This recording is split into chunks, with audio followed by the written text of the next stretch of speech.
If you have a history of stenosis of the lumbar spine, spondylolisthesis, degenerative disc disease, should you be swimming for back pain?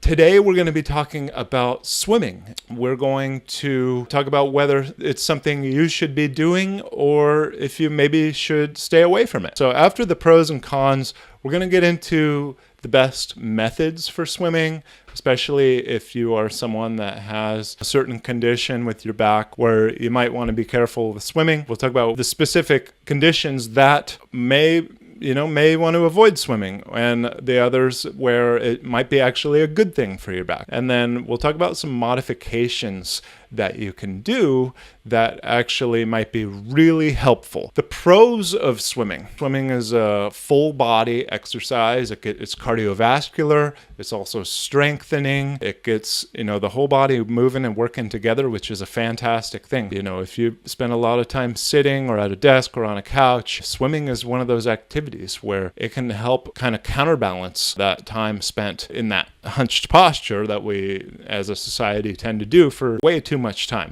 Definitely huge pros to swimming. But what I want to focus on today more so is the cons, because I think that the cons may actually be enough that you could find different activity that will be better for your body. If we look at this side view of a swimmer, there's a lot of backward bending going on.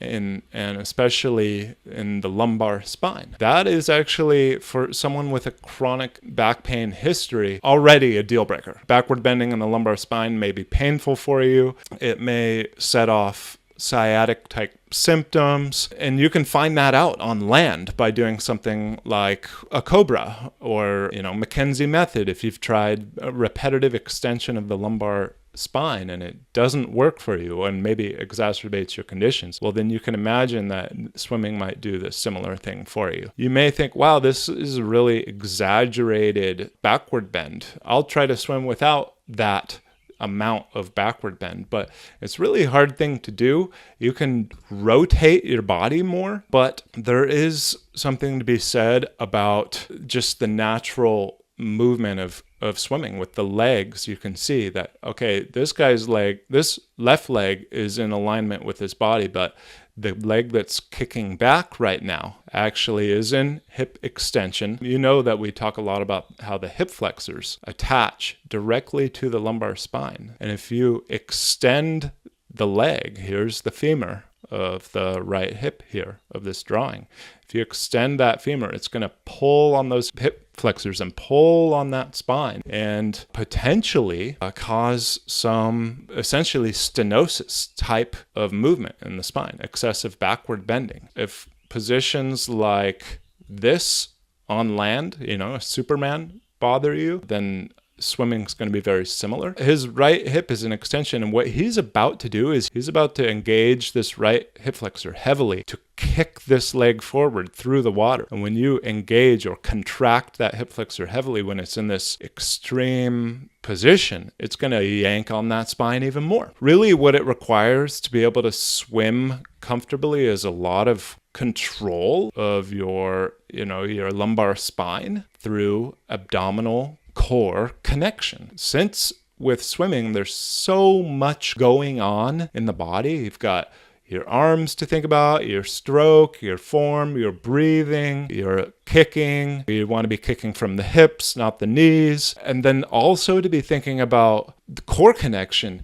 It's just a really complex movement. It's really complicated. And at the same time, you're getting really tired. Let's talk about the conditions that I don't recommend it for. If you have a history of stenosis of the lumbar spine, spondylolisthesis, degenerative disc disease, these are things where you have a narrowing of the space of the back of your vertebrae. So there's less space for the nerves to come out, and that's why a lot of those conditions are associated with sciatic or nerve referral type symptoms. So if you put your body in this position and then you go ahead and kick your leg in that backward bent position, it's really going to be compressing that space even more by yanking forward on that lumbar spine. And so those are the conditions I mentioned we would be talking about. Should you be swimming for back pain. If your back pain is unrelated to those conditions, it may be more related to a bulging disc or just muscular pain,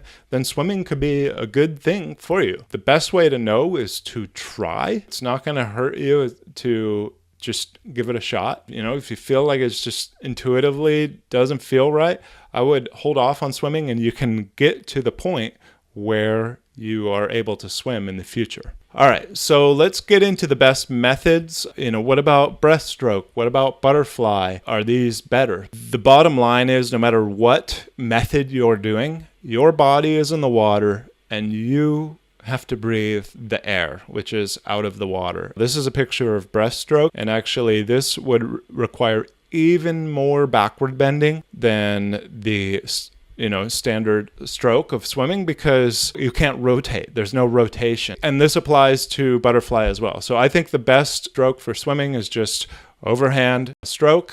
Let's get into modifications. I think there's some fantastic modifications that could allow someone who would not normally be able to swim the traditional way to be able to swim without doing any harm to their body. One of the modifications that I would recommend is the swim snorkel. You can use any kind of snorkel, but they do make special snorkels for swimming. It kind of goes over your forehead rather than to the side. And this would allow you to be able to breathe and not have to backward bend and lift your head out of the water. So that would be extremely beneficial for someone with stenosis, spondy, also degenerative disc disease. You can buy a special one, or you can just use a traditional snorkel. And if you're not a professional swimmer and not going that fast, it won't have that much drag, even though it is on one side. Another modification that I think is really beneficial is called a pull buoy. You put it between your thighs, and it helps to support your hips and helps you to be more buoyant in your hips and your legs. With a pull buoy, you don't actually kick with your legs at all. And so you can focus more on your stroke. You can focus more on just the upper body,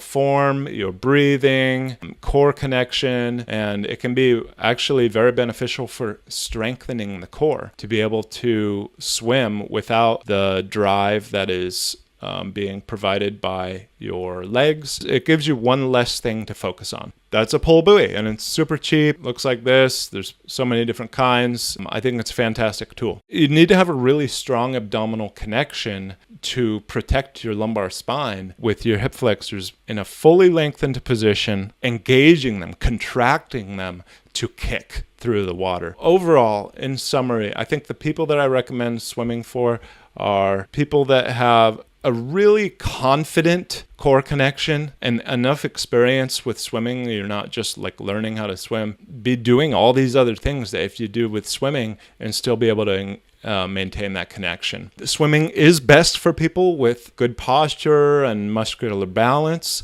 And if your body is really out of balance, it's going to have more potential to do harm. And so you want to get your body kind of more in shape, more in balance. If you're a student in the program, I would recommend it towards the end of the program or after the program, when you've learned all the foundations and it's time to start implementing and applying them to complex movements like swimming. Pool walking, pool running, I think those are all excellent. I wouldn't really categorize those as swimming, just as long as you are staying connected and, focusing on your core connection while doing whatever that is that you're doing. You're also going to want to warm up before getting in the pool with, hip flexor lengthening activities like the bridge, walking, and maybe the kneeling hip flexor push away or the standing hip flexor push away. It's going to be really fantastic for your body to warm up and lengthen those hip flexors beforehand and activate the abdominals.